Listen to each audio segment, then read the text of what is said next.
ছাত্রছাত্রীদের নিয়ে শিক্ষা সফরে বের হলো।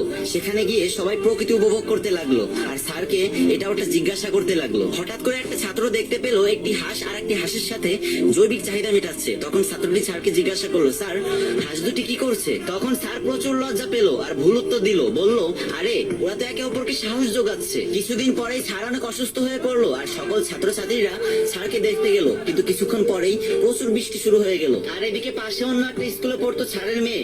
স্যার চিন্তায় পড়ে গেলেন, এখন কি করা যায়। তখন স্যার সেই ছাত্রটিকে ছাতা দিয়ে তার মেয়েকে আনার জন্য পাঠালেন। ছাত্রটি ছাতা নিয়ে স্যারের মেয়েকে আনতে গেলেন। তারা যখন রাস্তায় ছিল তখন জোরে জোরে বজ্রপাতের শব্দ হতে লাগলো। তখন মেয়েটি দাঁড়িয়ে পড়লো আর বলল, আমি প্রচুর ভয় পাচ্ছি। তখন ছেলেটি বলল, তুমি চিন্তা করো না, আমি তোমাকে সাহস দিব, তোমার বাবা আমাকে সাহস দিতে শিখিয়েছেন। তখন ছাত্রটি স্যারের মেয়েকে ঠিক ওইভাবে সাহস দিল যেভাবে সেদিন ছেলে হাঁসটি মেয়ে হাঁসটিকে সাহস দিচ্ছিল। তারপর তারা দুজন বাসায় চলে গেল এবং বাসায় যাওয়ার পর মেয়েটি ছেলেটির সাহস দেওয়ার কথা তার বাবাকে খুলে বলল।